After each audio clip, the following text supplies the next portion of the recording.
Olá pessoal, então na aula de hoje nós vamos estar vendo sobre o empuxo de terra, continuando suas formas de cálculo para a teoria de Rankine. Eu sou a professora Betina.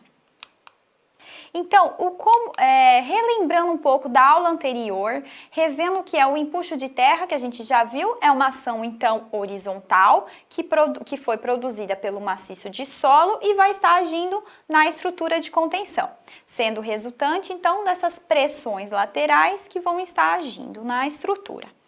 Depende, então, do solo, da interação entre o solo e a estrutura, que vai estar provocando os nossos deslocamentos horizontais. Vimos também três condições de movimentação do empuxo. Tínhamos no estado ativo, onde o solo tende a empurrar a estrutura para fora. No estado em repouso, que a estrutura está estável, não tem movimentação, e tínhamos o estado passivo, ao qual a estrutura tendia a empurrar o solo para dentro. A teoria de Rankine, ela é usada para a gente estar calculando essa ação horizontal que nós chamamos de empuxo. É o método clássico, então, de cálculo no equilíbrio limite, ao qual Rankine considera, então, para os cálculos, dentro da teoria de Rankine, um solo homogêneo e não coesivo, uma superfície plana do terreno, uma estrutura de contenção vertical e ela não considera o atrito entre o solo e a estrutura. Obedece também ao critério de ruptura de Mohr e nós temos a aplicação a 1/3, então a aplicação do empuxo a 1/3 da altura em relação à base da estrutura. No empuxo, então, em repouso, lembra que nós falamos sobre o coeficiente de empuxo, que é aquele que é determinado pelo tipo de solo, também é determinado pelo estado de movimentação. Então, no empuxo repouso, nós temos o K0, que ele é dado por 1 menos o seno do ângulo de atrito interno do solo. Nós temos no empuxo ativo o coeficiente Ka, então que ele é dado pela fórmula. A segunda fórmula que vocês estão vendo na imagem, Ka é igual a tangente ao quadrado, entre parênteses 45 graus, menos o ângulo de atrito do solo dividido por 2.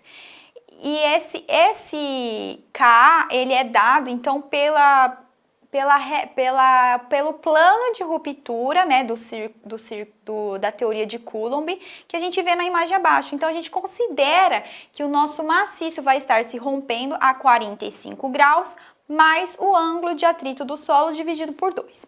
E assim, para jogarmos na fórmula do empuxo ativo, que é dado pela metade do coeficiente Ka, coeficiente de empuxo ativo, vezes o nosso peso específico do solo, que é a propriedade, o tipo do solo, e essa altura que vai estar exercendo. E esse empuxo, então, ele se distribui ao longo da estrutura de contenção num triangular. Então, as tensões são como um triângulo. Então, acima a gente tem menor aplicação e embaixo maior aplicação dessas tensões. Agora, no próximo slide, vemos do empuxo passivo, que temos também o coeficiente de empuxo passivo sendo igual, agora aqui nós temos o ângulo de 45 graus mais o ângulo de atrito interno do solo dividido por 2, tá? Para também estarmos achando o empuxo passivo pela fórmula de metade do empuxo do Kp, que é o coeficiente de empuxo passivo, vezes o peso específico do solo, vezes a altura ao quadrado. Então, no empuxo passivo, o solo tende a deslocar. Não, então no empuxo passivo nós temos que a estrutura tende a empurrar o solo. Então, por isso que o plano de ruptura dele, o Kp, é diferente do coeficiente de empuxo ativo, tá, pessoal?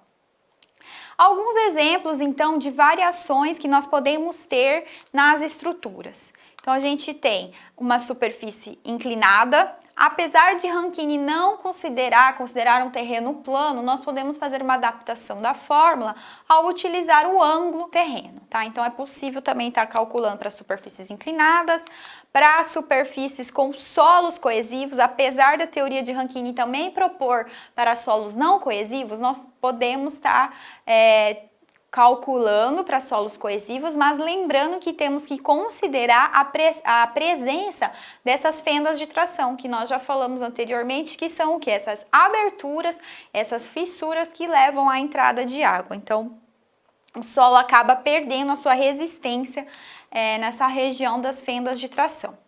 Assim como podemos considerar os efeitos da sobrecarga agindo no solo, que também vão estar distribuindo ao longo da estrutura, e temos a presença da influência da água. Então, sem esse sistema de drenagem no terrapleno, nós vamos ter que levar em conta, então, aquela pressão de poropressão da água. Então, se a gente não tiver um sistema de drenagem correto. Se tiver a presença do lençol freático também, então, uma estrutura de contenção vai ter que ser construída com a presença da água. Então, a gente também tem que estar levando em conta que essa poropressão, chamada a pressão da água.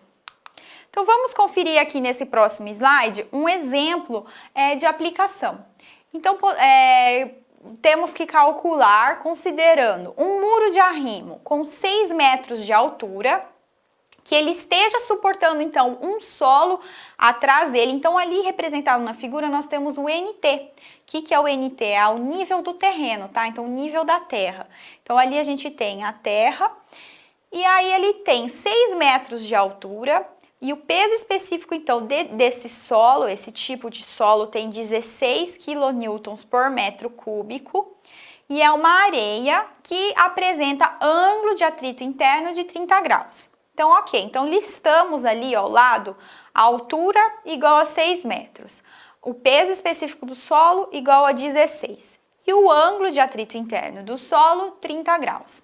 Qual é o empuxo ativo? Então, no exemplo nós temos qual que seria o empuxo ativo que estaria agindo sobre esse muro e qual seria a resultante do empuxo no muro. Então, primeiro nós temos que calcular o coeficiente. Aqui nós estamos tendo que calcular o coeficiente de empuxo ativo. Então, o Ka é nos dado pela tangente ao quadrado de 45 graus menos o ângulo de atrito interno dividido por 2. Fazendo esse cálculo, então, substituindo 30 graus ali na fórmula, nós temos que o Ka é igual a 0,33. Ok, depois de termos achado o Ka, vamos achar o empuxo. Qual é a fórmula do empuxo ativo? Então, é 1 sobre 2, o coeficiente de empuxo ativo, vezes o gama, que é o peso específico do solo, vezes a altura ao quadrado. Então, substituindo na fórmula, meio vezes 0,33, vezes 16, vezes 6 ao quadrado, nós temos que o empuxo ativo, então, que vai estar agindo ao longo da estrutura de contenção é de 96 kN por metro. E qual que é o ponto de aplicação, então, no muro? Aonde que a gente conseguiria ter essa força concentrada, a gente poderia estar considerando agindo no muro?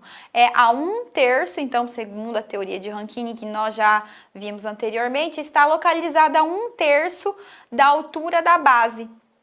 Então, a partir da parte inferior do nosso muro, a gente acha no terço dele. Então, se é 6 metros, nós temos 6 dividido por 3, temos 2 metros de altura em relação à parte inferior do muro, que é ali que está representado para vocês numa flecha laranja. Então, ali que seria a aplicação da força de empuxo.